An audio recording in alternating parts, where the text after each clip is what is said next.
Leer para entender el mundo y para poder cambiarlo, con el propósito de mejorarlo.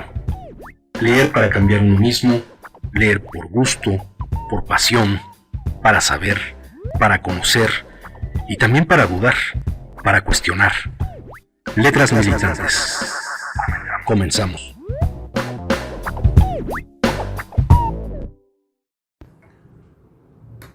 Cuando Zapata invita al campesino a arrebatarles la tierra a quienes la monopolizan, sentimos por él un compañerismo más sólido que el que nos inspiran los parlanchines revolucionarios de salón. Ricardo Flores Magón, carta a Juan Gravé, 1912. No reelección.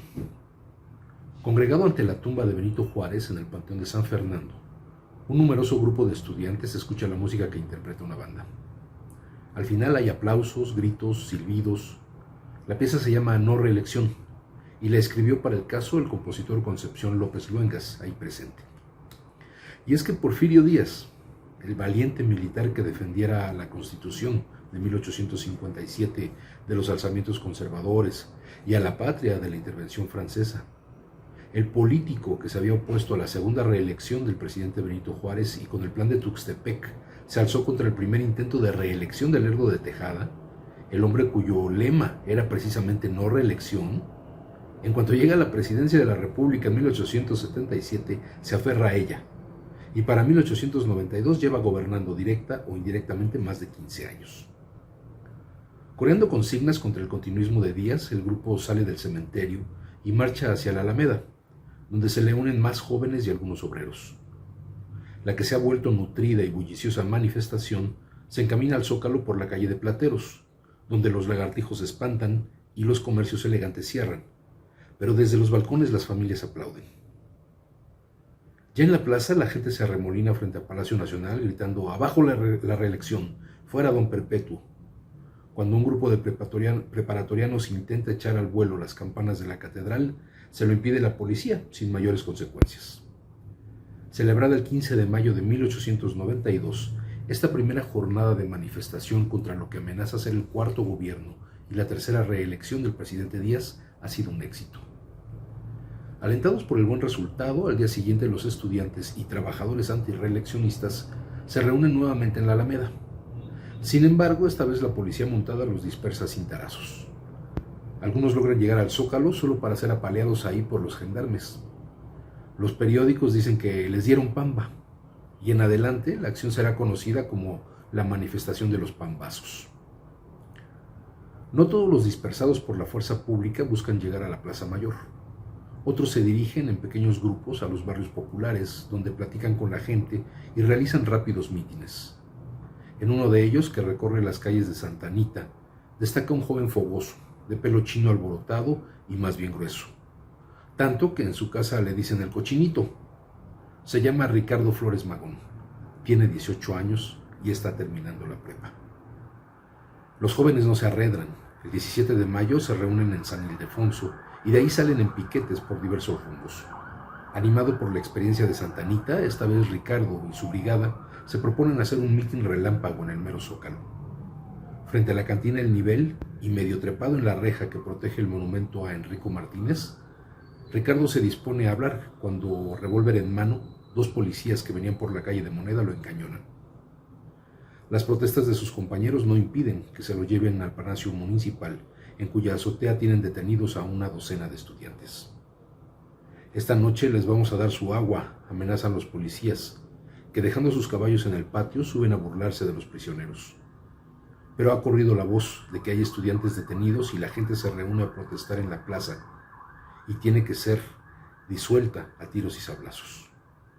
Posiblemente la protesta popular los salvó, porque esa noche no les dieron su agua, y al día siguiente se los llevan a la cárcel de Belén, donde Ricardo se estrenará como preso político. Bienvenidas, bienvenidos a Letras Militantes. En esta nueva emisión, pues retomamos a un personaje importantísimo, pues no solamente de la Revolución Mexicana, porque a veces se le atribuye nada más ser uno de los pioneros, uno de los ideólogos de lo que sería la Revolución Mexicana de 1910 al 17, Sin embargo, creo yo que es uno de los personajes históricos más importantes de nuestro país, no solamente del periodo de la Revolución Mexicana, sino que ha sido incluso inspiración de muchos movimientos, de muchos autores, de muchos activistas sociales, de brigadas. En fin, estamos hablando de Ricardo Flores Magón, quien pues es retratado en esta especie de biografía muy condensada que se titula Magón, un anarquista en la Revolución Mexicana, y que es de la autoría del doctor Armando Bartra, un personaje también muy importante de la intelectualidad mexicana, aunque nacido en España, bueno, emigrado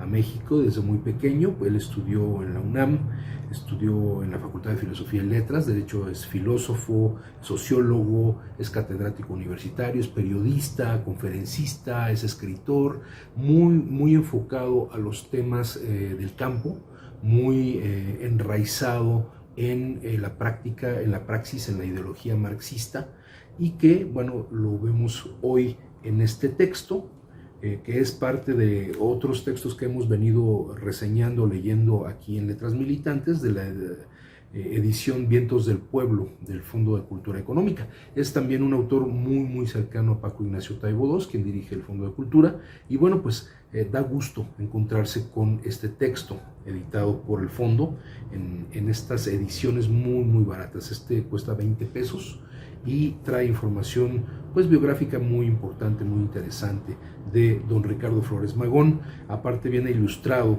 por un gran monero caricaturista, Rapé, alguien que ha ilustrado incluso en las páginas del Chamuco y que forma parte de todo este grupo de moneros de diferentes calidades, de diferentes estilos y también de diferentes niveles de proyección política, vamos a decirlo de esa manera. En fin, es un texto bien interesante, muy barato, muy necesario para conocer parte de nuestra historia. Como decíamos en la emisión pasada, hay varios textos que se enfocan a la historia de México, pero también hay muchos textos que son de literatura propiamente y de otros países y de otras épocas históricas. Hay textos de Lovecraft, hay textos de muchos otros autores y muchos de ellos también ilustrados por importantes dibujantes, moneros, artistas de nuestro país. Entonces vamos a continuar retomando parte de la biografía de este gran personaje que fue Ricardo y que sigue siendo don Ricardo Flores Magón. Vida de estudiante. Cuando meses después sale de la cárcel, su primer paso es inscribirse en la Escuela de Jurisprudencia, donde estudia su hermano mayor. Coinciden ahí, además de Jesús Flores Magón, Joaquín Clausel. Joaquín Clausel es un pintor extraordinario, era un pintor extraordinario. Quienes tengan oportunidad de conocer su obra no me dejarán mentir, y que incluso se puede visitar su estudio, que se encuentra en el Museo de la Ciudad de México. Es una covachita que está hasta arriba, bueno, no tanto una covachita, es un espacio bastante grande, en donde él incluso dejó parte de su legado pictórico en las paredes, y que además pues era un activista político muy importante. Entonces hablábamos que ahí coinciden Jesús Flores Magón, Joaquín Clausel, Querido Moeno y varios más de los que habían participado en las jornadas de mayo. Haciendo balance de la reciente experiencia, los amigos concluyen que estuvo bien, pero que si la gente no está informada de lo que realmente pasa en el país, los movimientos contra Díaz solo convocarán a estudiantes y algunos obreros organizados, no al pueblo. Por esos años el gobierno tenía a su servicio a casi toda la prensa, qué raro, que era el único medio de comunicación masiva. Desde su primera reelección, Díaz había empezado a subvencionar periódicos y para fines del siglo daba dinero a 30 publicaciones de la capital, 27 importantes de provincia y la mayor parte de las locales. Destinaba a esto más de 1 millón de pesos, lo que costaba sostener a todos los diputados, todos los senadores y todas las legislaturas estatales. Hacían crítica el Diario del Hogar y el Hijo del Aguizote, pero su publicación era discontinua, pues sufrían el acoso de las autoridades. Deciden entonces hacer un periódico de denuncia, El Demócrata, dirigido por el mayor del grupo, que era Clausel. Jesús es uno de los colaboradores más asiduos y el joven Ricardo se desempeña como corrector de pruebas. El número inicial aparece el 1 de febrero de 1893 y en los subsecuentes se publica una serie de artículos de Jesús denunciando el autoritarismo del director de la Escuela Nacional Preparatoria, un general que regulaba hasta el modo de vestir de los estudiantes. A principios de abril, la policía irrumpe en casa de los Magón y se lleva preso a Jesús. El 26 de ese mismo mes, el periódico es clausurado. Habiendo terminado la prepa en 1893, Ricardo ya no es un adolescente y aún no encuentra su rumbo como adulto. Por estos años trata de estudiar la carrera de leyes mientras se desempeña en trabajos penosos y se involucra en frustrantes actividades políticas. En mayo de 1894 publica con otros la revista Ideal, de la que el gobierno secuestra su único número. En abril de 1895 es candidato a diputado al Congreso Nacional de Estudiantes por la Escuela de Leyes, en una elección que gana la derecha. Entre 1897 y 1898 reprueba 3 veces los exámenes de cuarto grado de la carrera de jurisprudencia. Entre tanto, lee autores anarquistas como Kropotkin y se destrampa, o cuando menos eso dice Jesús. A mediados de 1899, Ricardo decide dejar la turbulenta vida estudiantil de la capital y se marcha a Oaxaca, estado donde nació y de donde es originaria su familia. En Cuicatlán se asocia con Rodolfo Ciordia, con quien pone un negocio de venta de hielo en la región del Cosamaloapan. El año que vive ahí descubre 2 cosas: que el problema con Díaz no es solo la falta de democracia, sino también la brutal injusticia social que se vive en el campo, y que su vocación no es la abogacía, sino el periodismo militante que ya ensayó en El Demócrata. En sus viajes vendiendo hielo, Ricardo visita Valle Nacional, una zona tabacalera donde los trabajadores, llevados a fuerzas como enganchados, apenas si les dan de comer.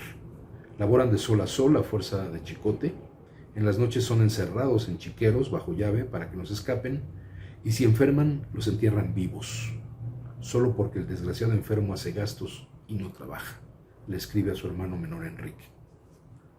Ahora Ricardo tiene el panorama completo. Díaz prometió poner en orden el país para modernizarlo y en cierto modo cumplió, solo que el orden fue dictadura y la modernidad trabajo forzado. Hay que sacar a Díaz. Es muy importante hacer una pausa en este punto porque ha habido un debate que justamente ha existido desde hace muchísimo tiempo, pero a partir de que se inicia el periodo neoliberal, con Carlos Salinas de Gortari ya encumbrado, aunque había empezado desde Miguel de la Madrid, pero en el periodo de Carlos Salinas de Gortari hay un esfuerzo de los intelectuales orgánicos del régimen, estos intelectuales que recibían buenas subvenciones del gobierno de Salinas de Gortari, este esfuerzo por, entre comillas, desmitificar a los personajes históricos.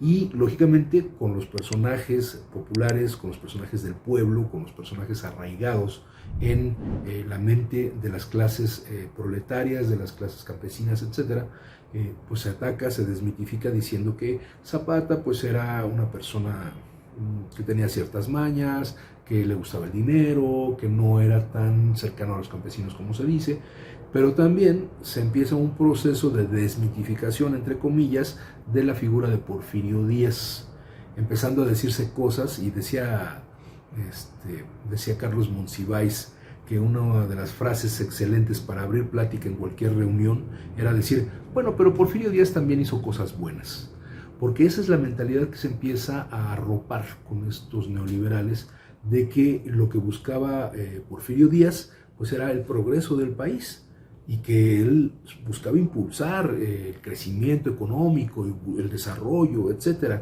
Y que bueno, sí se le había pasado la mano con algunas cosas, con el trato a los obreros, a los campesinos, a la mayoría de la población, pero que finalmente era por la buena voluntad que tenía de hacer crecer a este país. Entonces, esa discusión tremendamente absurda que nos ha tocado escuchar en los centros de trabajo, en la escuela, en reuniones familiares, pues finalmente siempre hay que combatirla.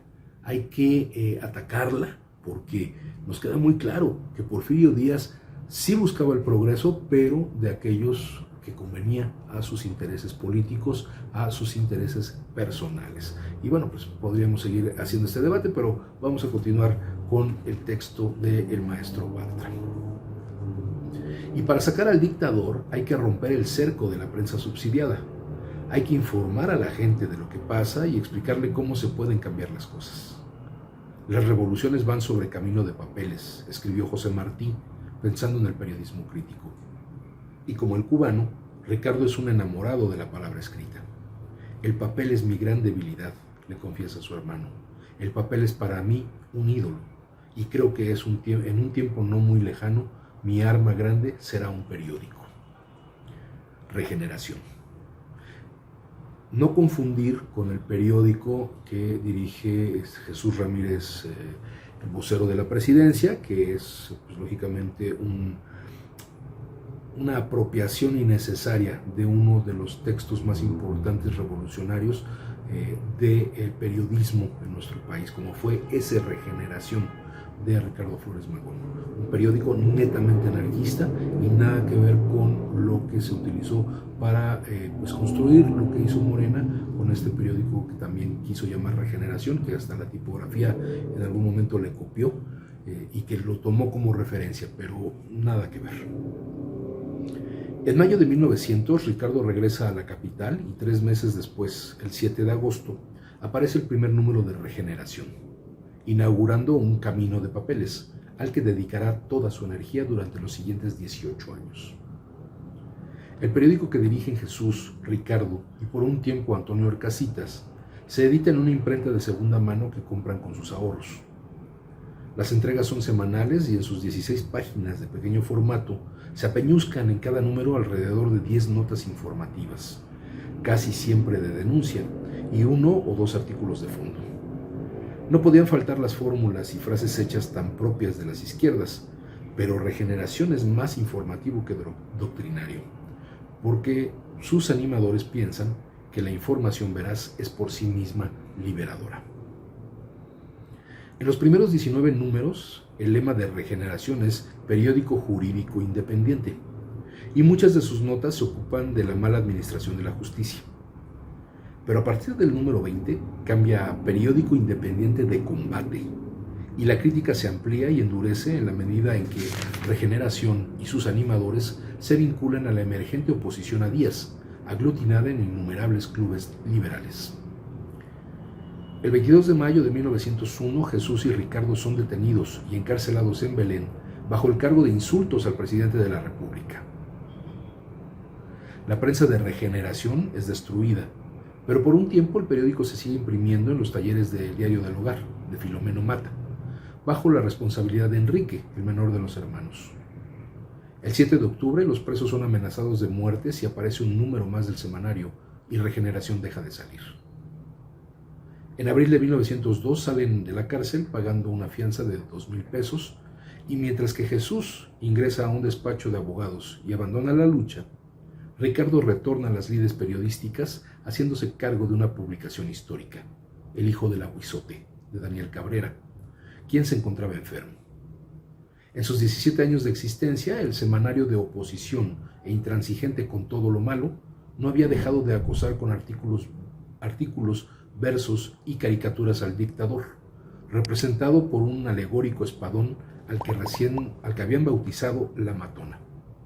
La prensa satírica es la sarna del poder, como lo prueban el hijo del aguizote y sus colegas. El acoso policíaco y la enfermedad de Cabrera habían reducido la circulación del semanario a solo 250 ejemplares, pero en 4 meses, a partir del primer número dirigido por Ricardo, el hijo del aguizote llega a 26,000. Más que los artículos del director, del poeta veracruzano Santiago de la Hoz y del exminero potosino Juan Sarabia, lo que convoca a lectores y le arde a Díaz son las ácidas caricaturas de Jesús Martínez Carrión.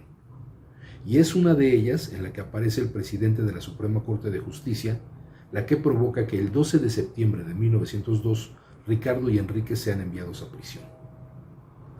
Juan mantiene la publicación hasta que en enero los hermanos salen de la cárcel y el mayor retoma la conducción del semanario. Por poco tiempo, pues en abril Ricardo, Enrique y 7 miembros más de la redacción son arrestados. Desde la cárcel los presos continúan su labor periodística y al clausurado hijo del aguizote siguen el nieto del aguizote, el padre del aguizote, que sin embargo corren la misma suerte que el primero. En tiempos de Porfirio Díaz, el oficio de periodista era de alto riesgo, y Ricardo no solo escribe y dirige periódicos, también participa en otro oficio arriesgado, la creación de partidos políticos de oposición, que son, pues lógicamente, ocupaciones que efectivamente fueron de alto riesgo en la época de Porfirio Díaz, pero lo siguieron siendo a lo largo del siglo XX. Hay que recordar que pues todos los que propugnaron por crear partidos políticos de izquierda, hasta incluso podría hablarse del caso del PAN, que en su momento, pues reconociendo que es un partido conservador, de derecha, etcétera, también fue objeto de cierta persecución durante ciertos periodos de gobierno, hasta que entendieron que tenían que aliarse, porque perseguían los mismos fines, con el partido en el poder, en este caso el PRI. Pero bueno, el Partido Comunista, todos los partidos de izquierda sufrieron esta persecución política, hubo desaparecidos entre sus dirigentes y bueno, pues para más señas, los cientos de asesinados y desaparecidos del PRD durante el sexenio de Carlos Salinas de Gortari, por citar un ejemplo. Y efectivamente el oficio de periodista pues no solo era peligroso por sus rutas políticas en esos tiempos de Porfirio Díaz, también lo siguió siendo igual a lo largo del siglo XX, periodista que no estaba cooptado por el sistema, por el propio gobierno, pues terminaba siendo asesinado. Y sabemos de muchos casos a lo largo de ese siglo pasado que confluyen incluso con el asesinato de Manuel Buendía, nuevamente entrados ya en el neoliberalismo mexicano del último tercio del siglo XX. El Partido Liberal Mexicano. El 29 de septiembre de 1900, Porfirio Díaz se reelige por cuarta vez. Ese mismo mes, en San Luis Potosí, se funda por iniciativa de Camilo Arriaga un club liberal que lleva el nombre de su tío abuelo, el constituyente y juarista Ponciano Arriaga. Con esto, una parte del antirreeleccionismo disperso trata de recuperar la herencia del liberalismo radical del siglo XX, secuestrada por Díaz. Para fines del año se han formado en el país alrededor de 100 clubes de ese signo y al inicio del año siguiente, Camilo llama a realizar el primer Congreso Liberal.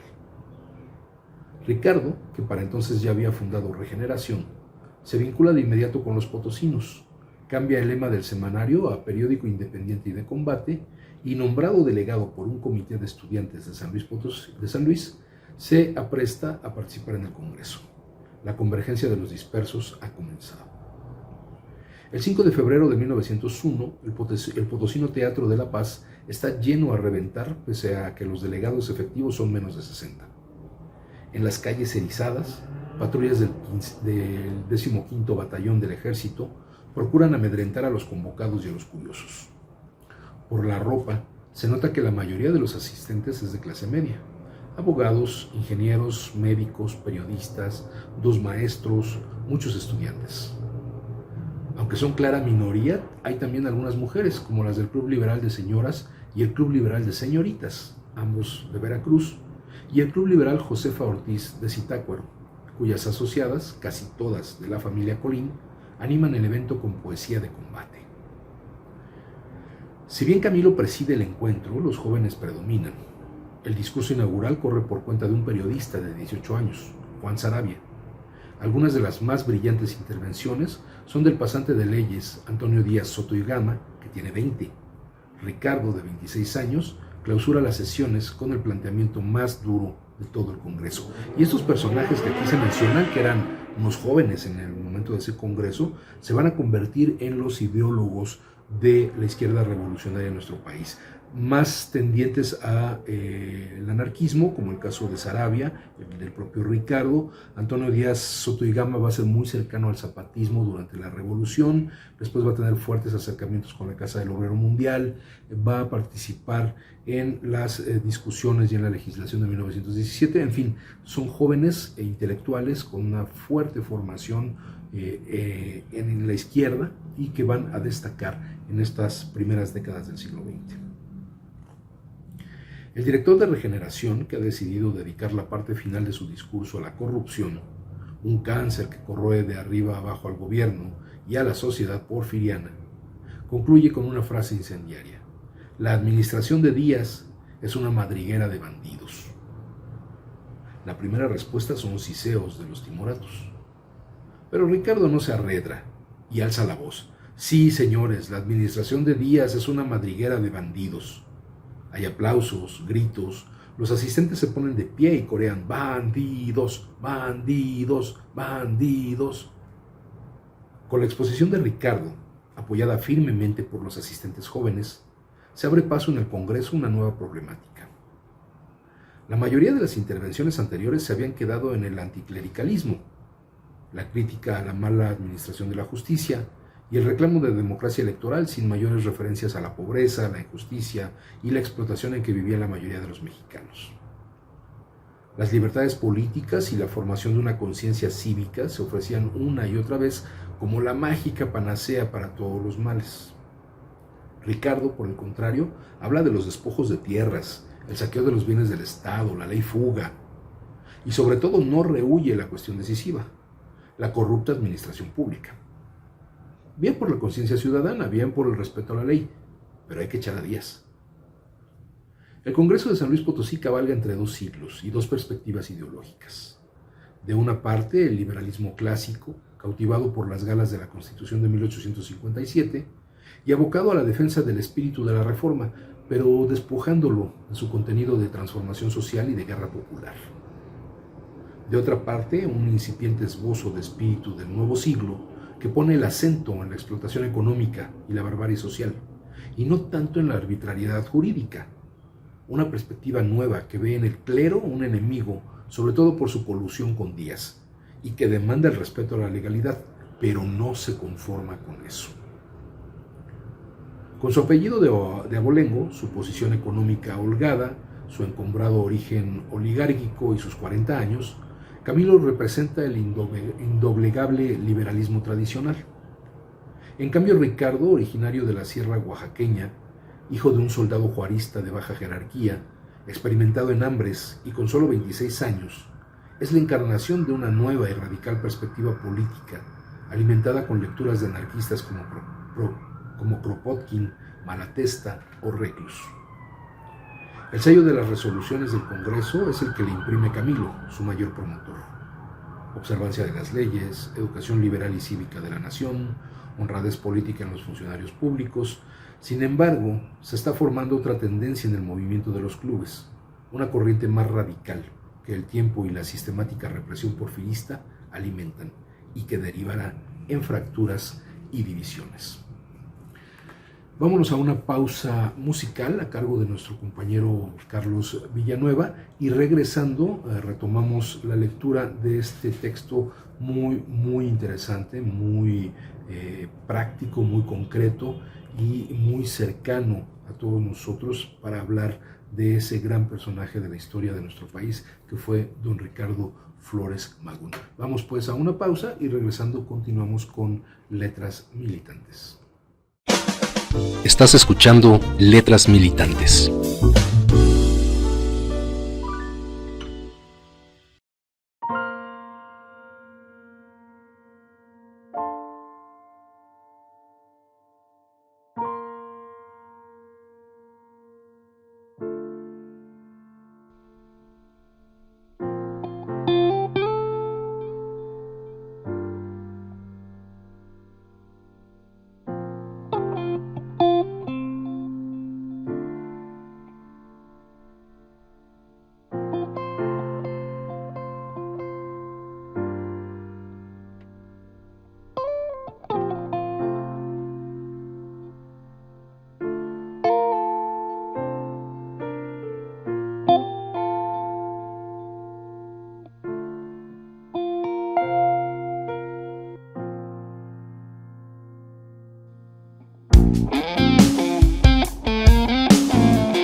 Letras Militantes. Continuamos.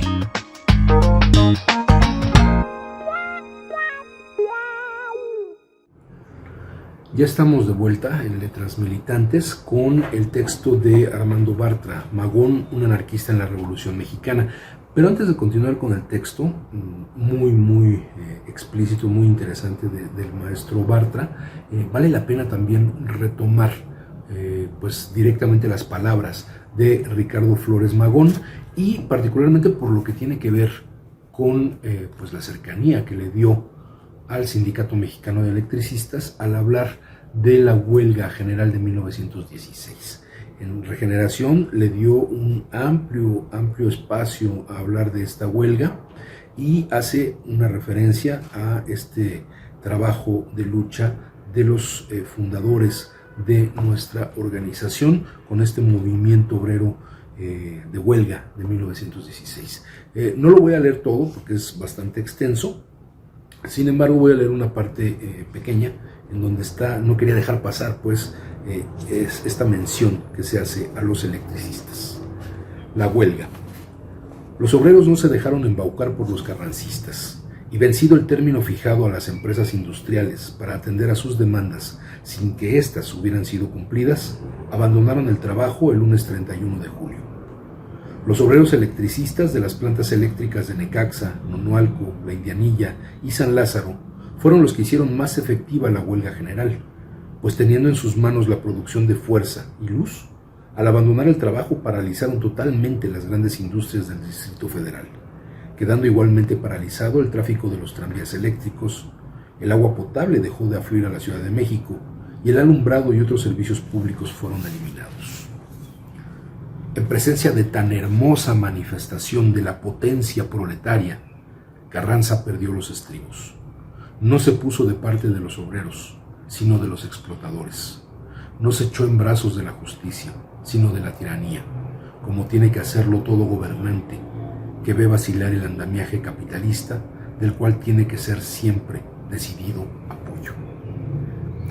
Estas son las palabras del propio Ricardo Flores Magón en Regeneración con respecto a la huelga general de 1916, encabezada por nuestro querido y glorioso Sindicato Mexicano de Electricistas. Bueno, quería aprovechar para hacer la mención a este texto histórico tan importante. Continuamos con el texto de Armando Bartra, cuando, pues lógico, estamos hablando de muchos años antes de este texto que acabo de leer. Estamos hablando de cómo va desarrollándose apenas la carrera en la política de Ricardo Flores Magón. Al exilio. Antes y después del Congreso se multiplican por todo México los clubes liberales, emergencia opositora a la que Díaz responde con garrotazos y mazmorras. El 2 de enero de 1902 es disuelto el Club Ponciano Arriaga en San Luis Potosí, que fungía como coordinador. El mismo año desarticulan el de Lampazos, Nuevo León, a los que siguen los de Ciudad Valles, San Nicolás Tolentino, Pachuca, Cuicatlán, Pichucalco. También las mujeres militantes sufren represión. Juana Belén Gutiérrez y Elisa Acuña Rossetti editaban en la Ciudad de México el periódico Vesper, donde a sugerencia de Ricardo habían comenzado a publicar por entregas La Conquista del Pan, de Kropotkin, pero pronto el semanario es clausurado y ellas encarceladas. En el arranque del siglo, la que por algunos años fuera pujante economía del país ha perdido impulso, y los empresarios les pasan el costo a los obreros disminuyendo los salarios. El resultado es que, pese a ser ilegales, estallan las huelgas. En 1901, los mineros de Matehuala, San Luis Potosí, paran durante un mes, y 2 años después, en el mismo estado, chocan con la policía los mineros de la Guggenheim. También en 1903, pero en Río Blanco, Veracruz, las textileras se declaran en huelga de brazos caídos. Con menos de 30 años, Ricardo ya ha sufrido cárcel 4 veces, y todos sus proyectos periodísticos han sido violentamente suprimidos. Sin embargo, pese a sus lecturas ácratas quiere decir anarquistas, su posición política, expresada principalmente en Regeneración, sigue siendo democrática y reformista, como lo muestra el que a principios de 1901 se incline por el surgimiento de una candidatura independiente a la presidencia de la República. Poco después, cuando en Atoyac, Guerrero, Rafael del Castillo desconoce a Díaz, rechaza la reelección y se alza en armas. El semanario reseña el levantamiento y toma posición. No somos revolucionarios y por esa razón queremos que haya libertad y que termine la dictadura dejando obrar al pueblo según su voluntad.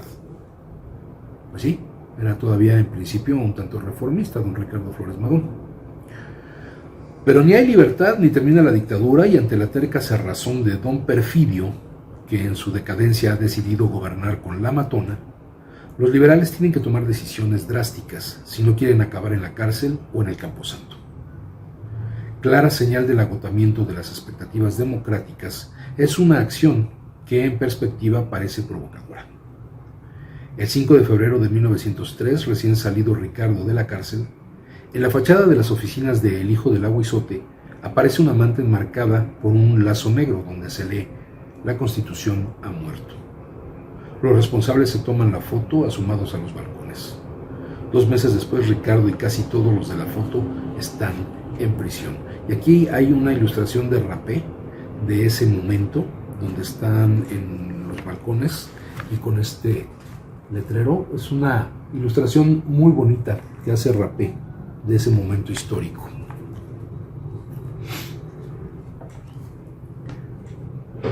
Para fines de 1903, Camilo, Antonio y Juan del Club Ponciano Arriaga y otros militantes destacados del Partido Liberal deciden acabar con la persecución policíaca y judicial que los ata de manos, exiliándose en los Estados Unidos. Ricardo, su hermano Enrique y el veracruzano Santiago de la Hoz acuerdan seguir sus pasos, compran los boletos con lo que sacan de la venta de una máquina de escribir, y el 31 de diciembre abordan en la estación de Buenavista el tren que va a Laredo, Texas. Ricardo ya no volverá.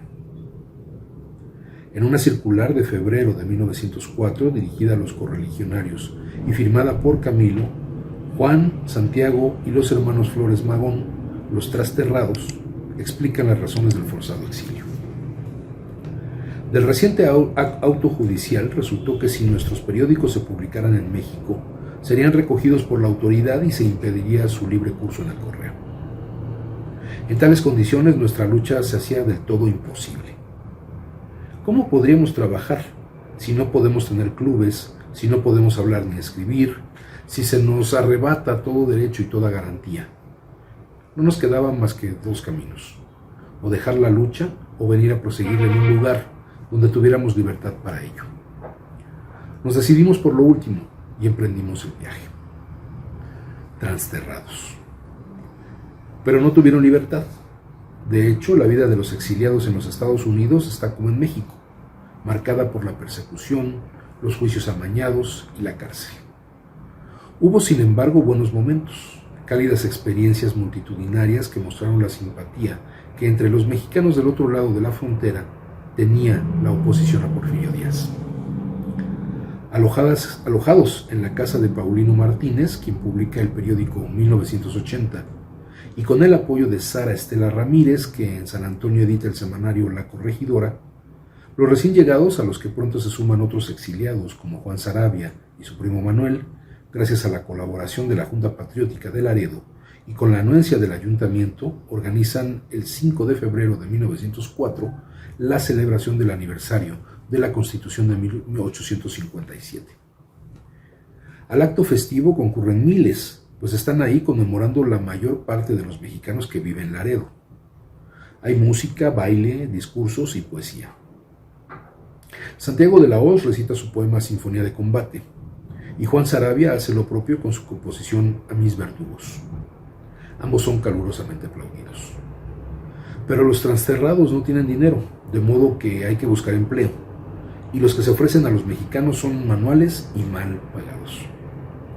Trabajan como lavaplatos, peones de campo, cargadores en la construcción, acarreadores de carbón y cortadores de pasto. Enrique es fuerte y eficiente en la labor. Ricardo es corpulento pero torpe y tiene mala vista.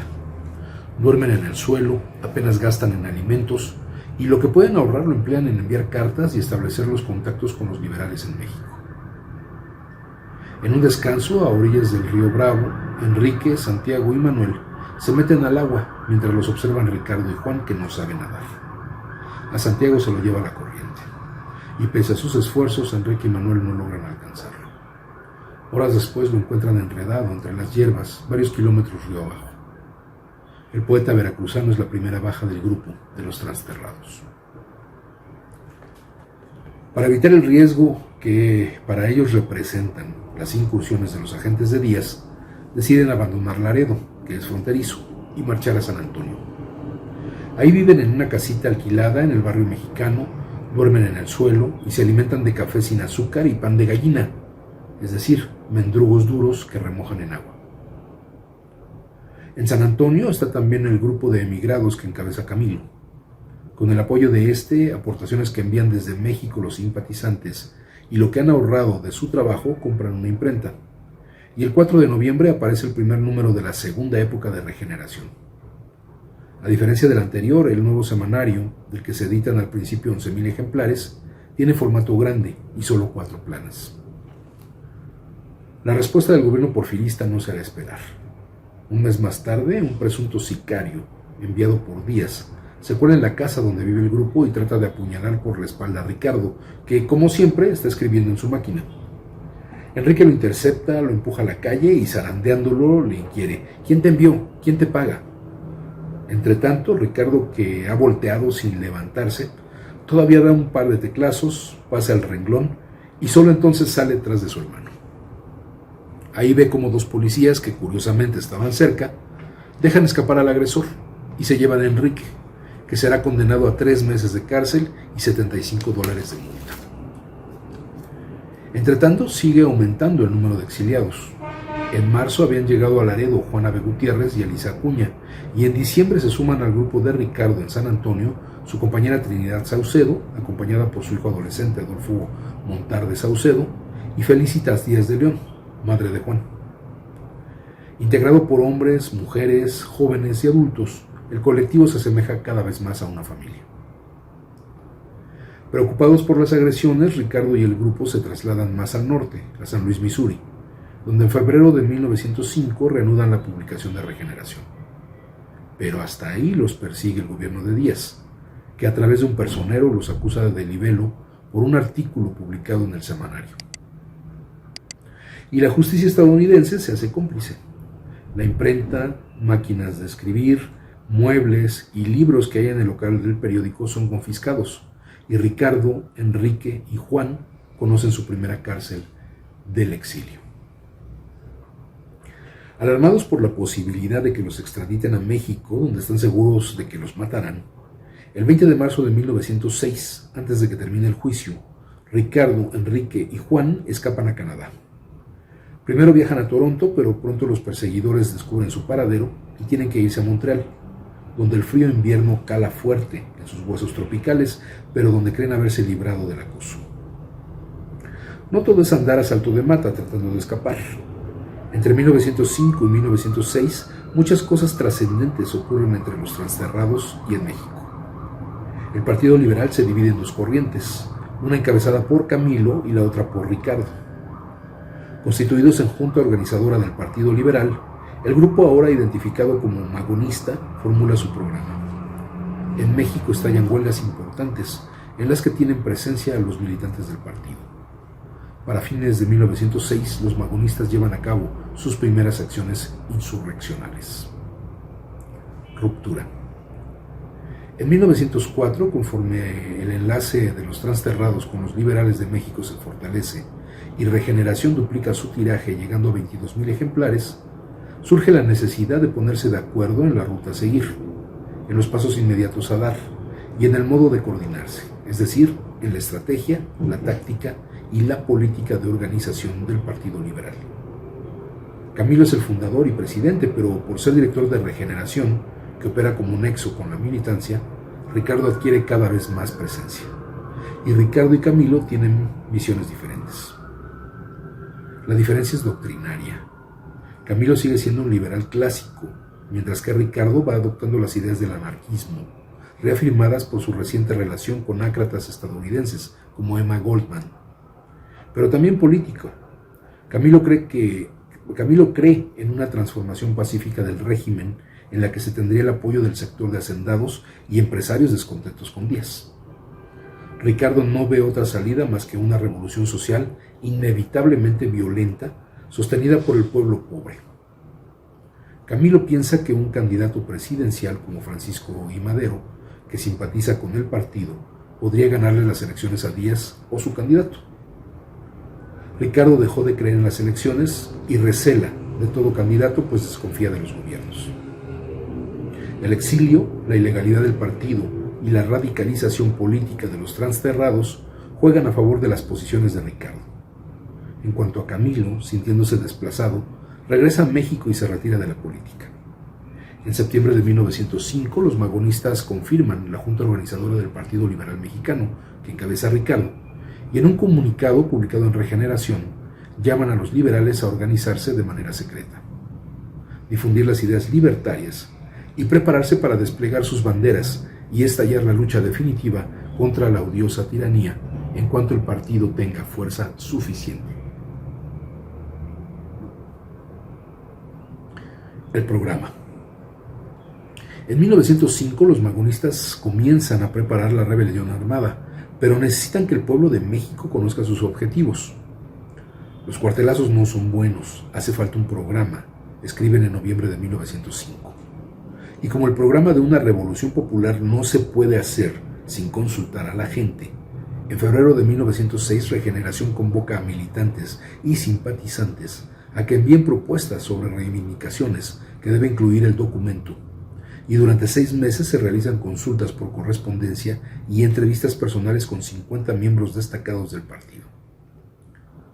Recabadas las iniciativas, Ricardo y el núcleo central de la Junta, que por entonces está en Toronto, formulan el proyecto que en su forma definitiva redacta Juan. Libertad política, régimen democrático, salario mínimo, jornada de 8 horas, libertad de organización obrera, liberación de los peones de las haciendas cancelando sus deudas, entrega de tierras a los campesinos, pero también desarrollo industrial, ampliación del mercado interno, lucha contra la dependencia económica del extranjero. Tal es el contenido democrático y progresista del programa magonista de 1906. Y aquí es donde se marca la gran diferencia con esta ruptura que se da entre estas dos corrientes liberales, la de Camilo y la de Ricardo.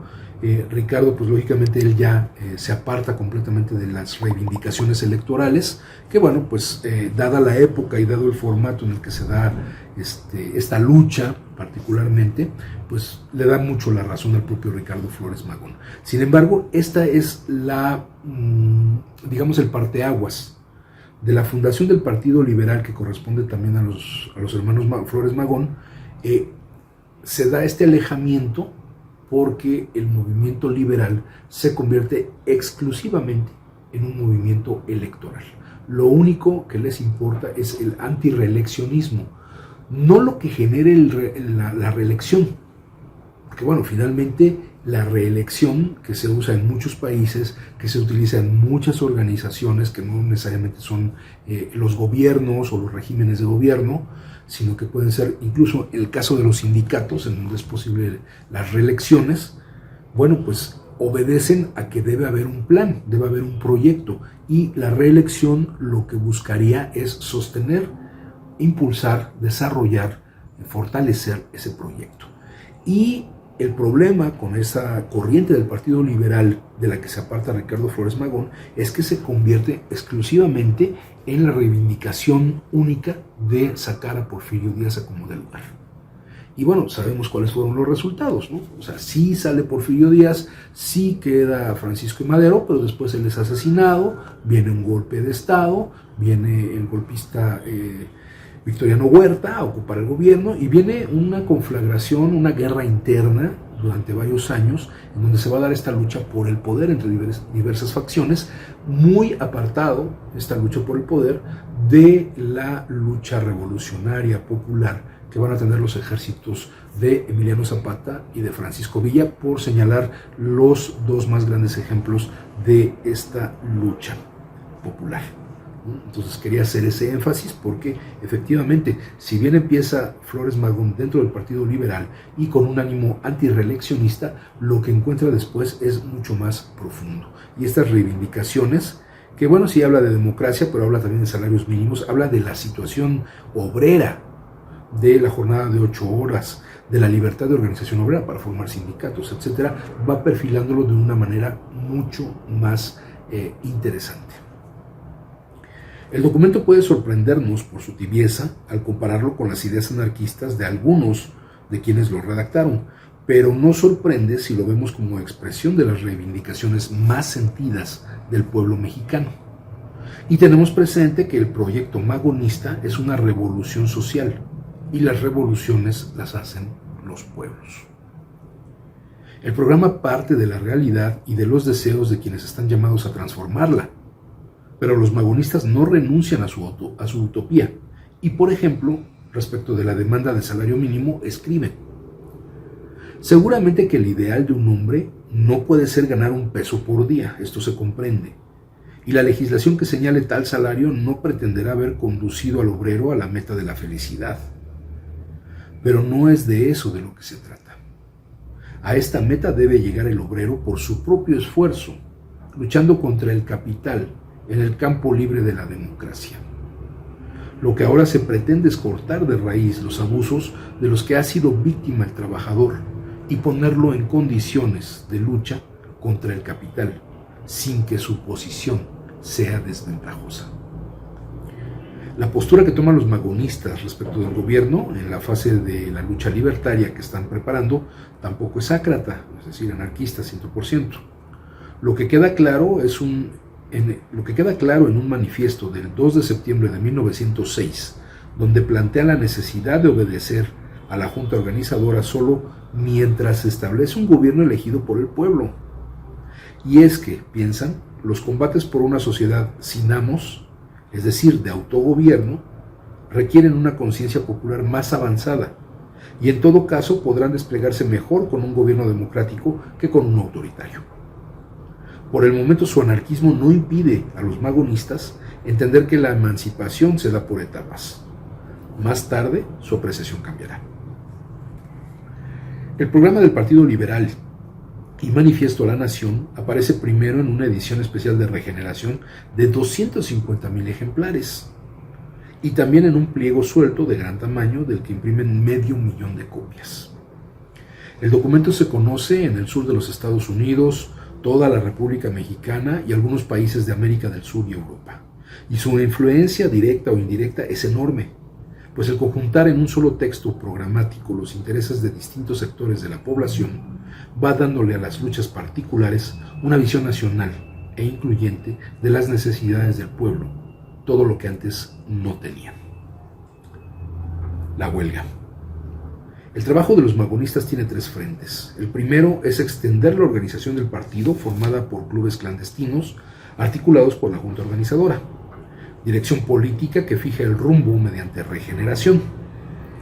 Define líneas de acción a través de circulares y lanza directivas mediante cartas cifradas o enviando militantes profesionales. El segundo es que los clubes promuevan o se incorporen a organizaciones y movimientos locales que luchan por demandas democráticas o económicas, buscando que vayan cobrando un carácter sectorial y nacional. El tercero es la preparación de una fuerza insurreccional, conformada por cuerpos entrenados y armados dispuestos a alzarse cuando la Junta considere que están dadas las condiciones. En el mineral de Cananea, Sonora, propiedad de la Green Consolidated Copper Company, hay militantes magonistas y también tensiones crecientes entre los trabajadores y la empresa. En noviembre de 1905, Ricardo recibe una carta del minero Guadalupe Mendoza, quien pide a la Junta las armas necesarias para iniciar un levantamiento. Y en los meses siguientes está atento al curso de acontecimientos, pues ve en ellos la posibilidad de vincular el alzamiento social con una insurrección armada. En enero de 1906, Manuel Diegues, Esteban Vaca Calderón y otros habían formado el Club Liberal Cananea, y el 1 de junio, en la madrugada, 400 trabajadores se amotinan frente a las oficinas gritando 5 pesos y 8 horas de trabajo. También gritan que vengan Calderón y Diegues, quienes son nombrados delegadas para dialogar con la empresa. Como la negociación no avanza ese mismo día, alrededor de 3.500 trabajadores se movilizan en la mina del pueblo de Ronquillo y a su paso queman una maderería cuyos dueños les habían disparado. Más tarde hay un enfrentamiento entre mineros y gente armada a las órdenes de la compañía, en que mueren 10 trabajadores. Al día siguiente, el gobernador de Sonora, Rafael Izabal, toma cartas en el asunto, integrando una fuerza conformada por 20 oficiales mexicanos y como presuntos voluntarios 400 soldados estadounidenses, de los conocidos como Rangers, pues se encargan de la vigilancia en un territorio específico que habían cruzado la frontera para respaldar al gringo dueño de la mina. A la cabeza del contingente, el gobernador emprende la marcha rumbo a Ronquillo y ya en la población se dirige a la gente entre la que hay trabajadores de la mina. Las putas gringas valen 5 pesos y las mexicanas 3. Por eso a los mineros gringos les pagan el doble que a ustedes. Agrupados cerca del mineral, los trabajadores avanzan de nuevo hacia Ronquillo para tratar de entrevistarse con Izabal. Son recibidos a balazos por los empleados de la empresa y los Rangers con saldo de 30 trabajadores muertos y la aprehensión de Diegues, Calderón y otros liberales. Al día siguiente, los soldados del 11º Batallón toman Cananea. Los ánimos se venían calentando en la mina desde mediados del año anterior, y desde Canadá Ricardo y el núcleo más cercano de la Junta emiten unas instrucciones generales a los revolucionarios, donde consideran la posibilidad de hacer coincidir el alzamiento concertado con un estallido popular en el mineral. 1. Desde el momento en que cada grupo revolucionario reciba las presentes instrucciones, se prevendrá y estará completamente listo para levantarse cuando la Junta lo ordene. 2. Si estalla en Cananea el levantamiento, que en estos momentos se espera, todos y cada uno de los grupos revolucionarios se levantarán inmediatamente, sin esperar aviso de la Junta. 3. Si no hay levantamiento en Cananea, pero lo hay en otro punto, siendo miembros del Partido Liberal los que inicien, se levantarán igualmente todos los grupos sin esperar más aviso de la Junta. Pero los esperados alzamientos sociales no ocurrieron, de modo que el llamado insurreccional tuvo que ser en frío. Bueno, vamos a dejar hasta aquí la lectura de este texto brillantísimo, excelente, del maestro Armando Bartra, Magón, un anarquista en la Revolución Mexicana. Y para cerrar, justamente hacer este comentario que, aquí lo que vemos explicado como la historia, biografía del propio Ricardo Flores Magón, también nos va dando diferentes elementos con los que podemos entender, por un lado, cómo se va enraizando esta corriente anarcosindicalista en nuestro país, cómo se va formando y va teniendo más fuerza esta parte de la ideología más relacionada con los anarquistas, que la traían muchos emigrados españoles, pero que fue tomando mucha fuerza dentro de las organizaciones de trabajadores. El propio SME, en sus orígenes, tiene una fuerte raíz anarcosindicalista. Y aquí vemos en la forma de organización y en la forma de dar ciertas instrucciones, de estructurar ciertos métodos de trabajo, cómo es que se va a heredar dentro de los propios sindicatos independientes, revolucionarios, democráticos, se va a heredar esta visión magonista. Y cómo, justamente Ricardo Flores Magón y la corriente que él encabezaba, que no era solo él, era Juan Sarabia, era su hermano Enrique, en fin, otros pensadores también de esa misma tónica, de esa misma corriente, primero liberal y luego más anarquista, cómo ellos van a ser parte de los impulsores, de los detonantes de la Revolución Mexicana de 1910 a 17, que muchas veces se les deja de lado, muchas veces se considera que no fueron los protagonistas fundamentales, pero definitivamente tuvieron mucho que ver en este alzamiento popular, que empieza como una reivindicación popular con mucho del trabajo de los obreros organizados, muy enfocado a mejorar las condiciones de los trabajadores industriales y de los trabajadores en general, también lógicamente apoyados con la lucha, las reivindicaciones de los trabajadores del campo, pero fundamentalmente los trabajadores de la industria, de lo que ha desarrollado el propio Porfirio Díaz durante su dictadura, que es este desarrollo industrial. Entonces, trae su propio germen de destrucción en este porfirismo que lo que busca es hacer crecer la industrialización, que no se aleja en todo caso de la teoría marxista, pero eso ya será objeto de otra discusión. Entonces es muy importante rescatar esta parte de la historia que nos hace comprender el valor que tienen estos personajes históricos como don Ricardo Flores Magón y cómo eso va influyendo en el desarrollo de nuestras organizaciones de la clase trabajadora. Porque no olvidemos que somos eso, somos obreros, somos proletarios y somos sindicato. Bueno, pues hasta aquí dejamos la lectura de este texto de Ricardo Flores Magón, con la invitación a que si ustedes encuentran estos textos en las librerías del Fondo de Cultura Económica, están muy baratos, de 12 pesos, 15 pesos, 20 pesos, o en estas ferias de libro, en la Alameda Central, o en algunos parques en donde luego se pone la Brigada para Leer en Libertad, que es la que organiza varias de estas ferias de libros, que también las hacen en otros estados de la República. Bueno, aprovechen y consigan estos textos. Son muy baratos, son muy cómodos de leer, pero sobre todo tienen un contenido muy importante para formar nuestra mente, nuestro corazón y nuestras ganas de seguir luchando. Muchas gracias por su atención. Hasta aquí llega Letras Militantes y nos estamos viendo en la próxima emisión. Muchas gracias y que tengan una excelente semana. Decía Samuel Smiles, el libro es una voz viviente, es una inteligencia que nos habla y que escuchamos. Acompáñanos en la próxima emisión de Letras Militantes, a través de Radio SME, donde a los libros les damos la palabra.